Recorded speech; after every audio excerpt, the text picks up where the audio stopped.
دنیا میں جہاں جہاں میری آواز سنی جا رہی ہے ان سب کو آداب کے ساتھ میرا سلام، بہت ساری خوشیوں اور ڈھیر ساری دعاؤں کے ساتھ ایک پیغام، جی ہاں، وہی بات ایک نئے انداز میں۔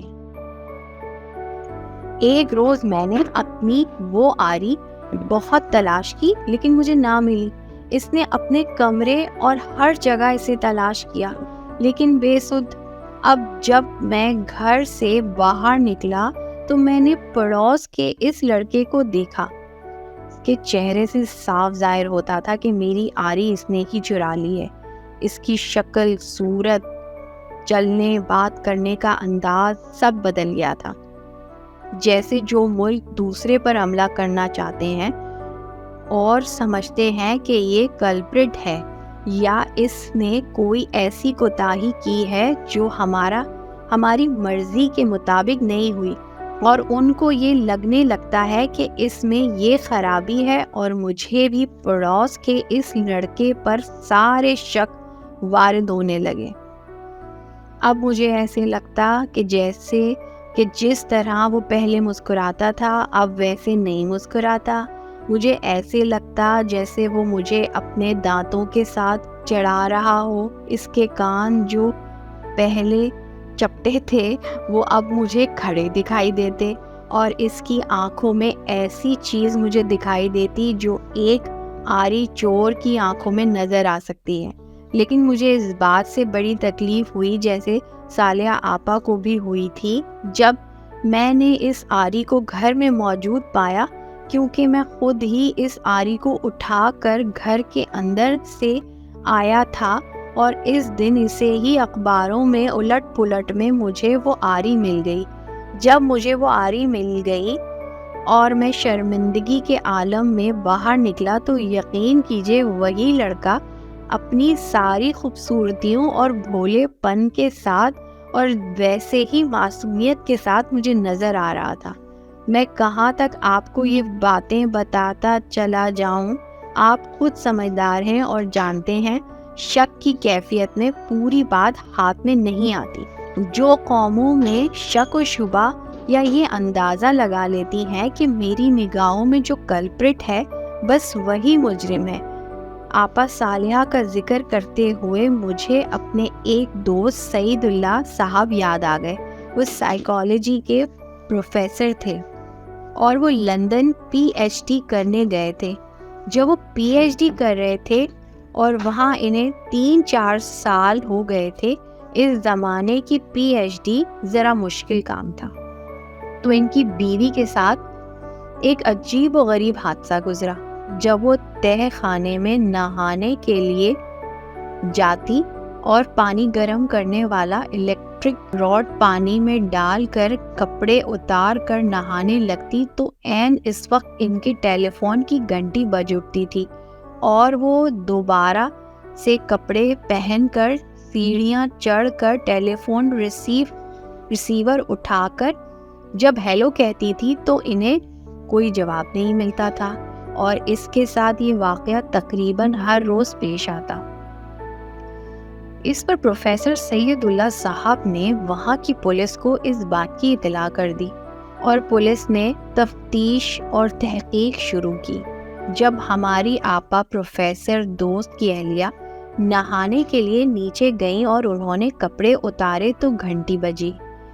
پولیس والوں نے فون اٹھایا لیکن کوئی جواب موصول نہ ہوا۔ پولیس اس حوالے سے تحقیق جاری رکھنے کا کہہ کر چلی گئی۔ اب پروفیسر کو اندازہ ہوا کہ ہمارے سامنے جو مکار اور موٹا سا آدمی جس کی ٹانگیں کٹی ہوئی تھی رہتا ہے، یہی فون کرتا ہوگا، اور وہ تھا بھی کچھ بدتمیز قسم کا۔ چنانچہ پولیس نے بھی اس کے نمبر پر پہرا بٹھا دیا، حالانکہ وہ شخص فون نہیں کرتا تھا۔ پولیس نے ایکسچینج سے بھی پتہ کیا لیکن وہاں سے پروفیسر صاحب کے نمبر پر کوئی فون کال آنے کی بابت تصدیق نہ ہوئی۔ لندن کا یہ واقعہ اتنا مشہور ہوا اور یہ ذرائع ابلاغ کی خبروں کی زینت بن گیا۔ ہر چھوٹے بڑے اخبار، صبح دوپہر کے اخبارات میں اس بات کا ذکر ضرور آتا تھا۔ ابھی تک وہ ملزم گرفتار نہیں ہوا اور اس چور کا پتہ نہیں چل سکا۔ چنانچہ سب تھک ہار کر بیٹھ گئے۔ پروفیسر سید اللہ صاحب کی بیوی نے کہا کہ اب اسے اس ملک میں نہیں رہنا اور انہیں یہاں سے چلے جانا چاہیے، کیونکہ یہاں کے لوگ بدتمیز اور بدمعاش ہیں اور ان کا انداز زیست شریفوں والا نہیں ہے۔ پروفیسر صاحب نے کہا کہ میرا تھوڑا سا کام رہ گیا ہے، وہ ختم کر لیں تو چلتے ہیں۔ ان کی بیوی نے کہا کہ دفع کرو، کیا پی ایچ ڈی کے بغیر زندگی بسر نہیں ہوتی؟ جب پروفیسر صاحب پر اہلیہ کا شدید دباؤ پڑا تو انہوں نے پی ایچ ڈی بالکل غرق ہوتی نظر آئی تو انہوں نے کہا کہ میں اس کی تحقیق کرتا ہوں۔ پروفیسر صاحب بتاتے ہیں کہ وہ کسی زمانے میں ریڈیو کے ٹرانسسٹر بنایا کرتے تھے۔ ان ٹرانسسٹرز کو کرسٹل سیٹ کہا جاتا تھا۔ جب میں ایک لمبے سے اپریل کو نیچے جس میں ایک لمبے سے ایریل کو نیچے گملے وغیرہ میں ارتھ دے کر گھمایا جاتا تھا اور کبھی نہ کوئی اسٹیشن پکڑا ہی جاتا تھا۔ یہ سن 68 کی بات ہے۔ انہوں نے کہا کہ میں اپنا الیکٹرانکس کا علم جتنا بھی ہے اسے استعمال کروں گا۔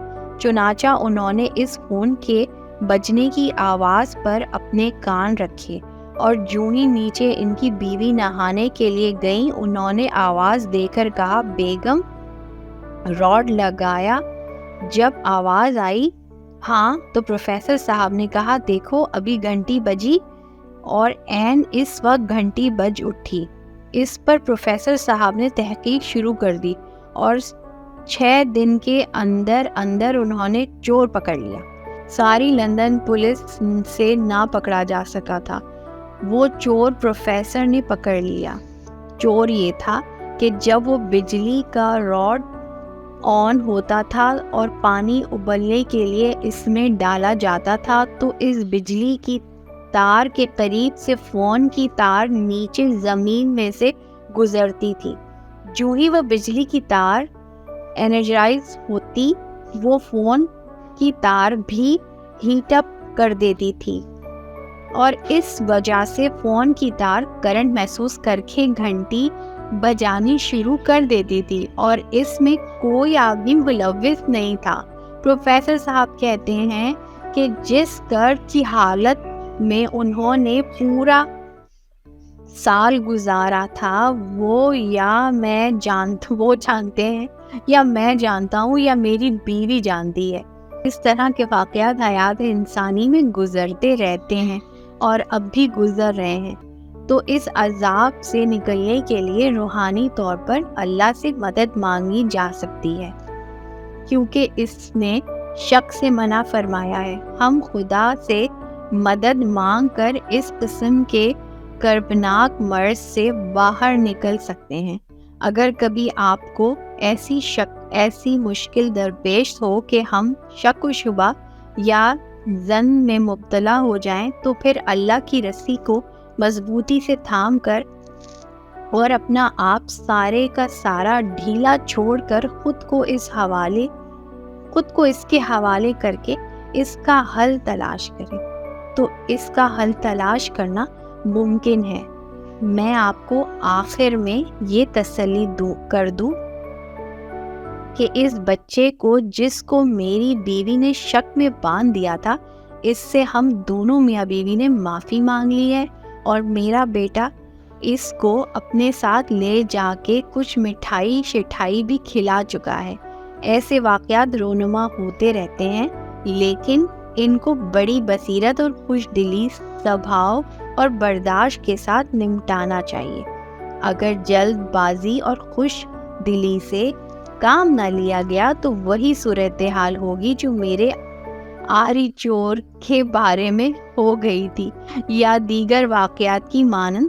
اب اجازت چاہوں گا۔ اللہ آپ کو آسانیاں عطا فرمائے اور آسانیاں تقسیم کرنے کا شرف عطا فرمائے۔ فی امان اللہ۔